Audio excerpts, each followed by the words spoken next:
pour être réinsérés dans la société. J'aimerais informer la députée qu'elle aura à peu près 7 minutes. On prendra un break pour la période de questions et quand on retourne, elle pourra continuer avec un autre 3 minutes. L'honorable députée. Merci beaucoup. Merci beaucoup, Monsieur le Président.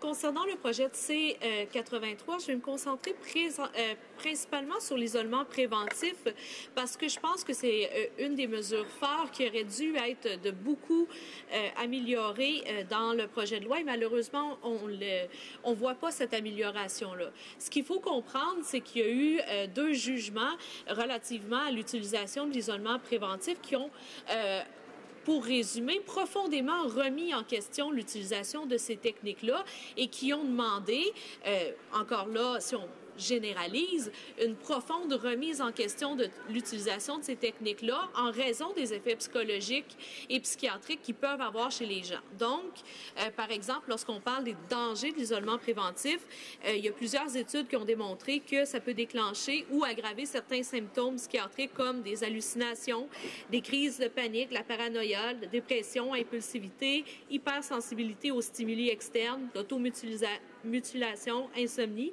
ainsi que des problèmes de pensée, concentration et mémoire.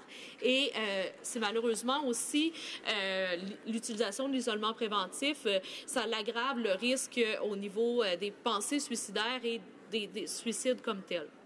Donc, en considérant tout ça, ce qu'on aurait dû voir de la part du gouvernement, c'est vraiment une profonde remise en question sur l'utilisation de l'isolement préventif, dans quelles circonstances on n'a malheureusement aucune option, et aussi toute une remise en question profonde de toutes les balises qui entourent la durée, la supervision et tous les autres facteurs.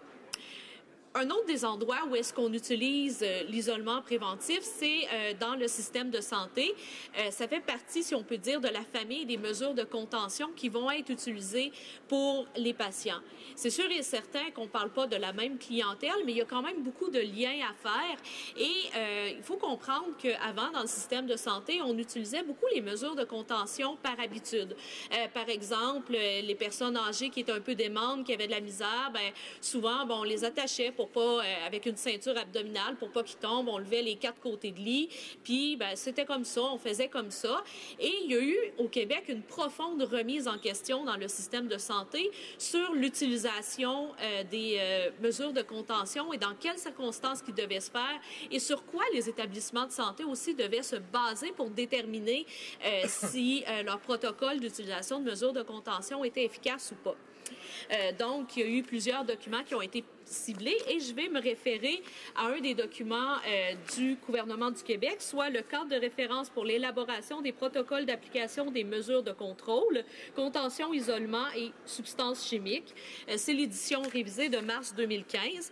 Et je vais aller spécifiquement au chapitre 4 parce que je crois que c'est extrêmement intéressant et j'espère d'ailleurs que on va, du moins en comité, s'intéresser à ce document. Donc, dans le chapitre 4, on parle des principes éthiques et cliniques sur lesquels les établissements de santé devraient se baser pour établir leur protocole de mesures de contention.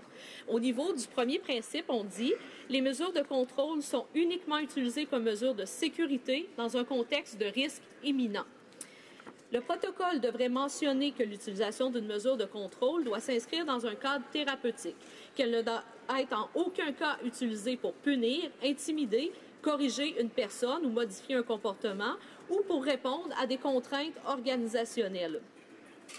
Si une mesure de contrôle est utilisée, elle doit l'être dans le seul objectif d'empêcher la personne de s'infliger de façon imminente des blessures ou d'en infliger à autrui.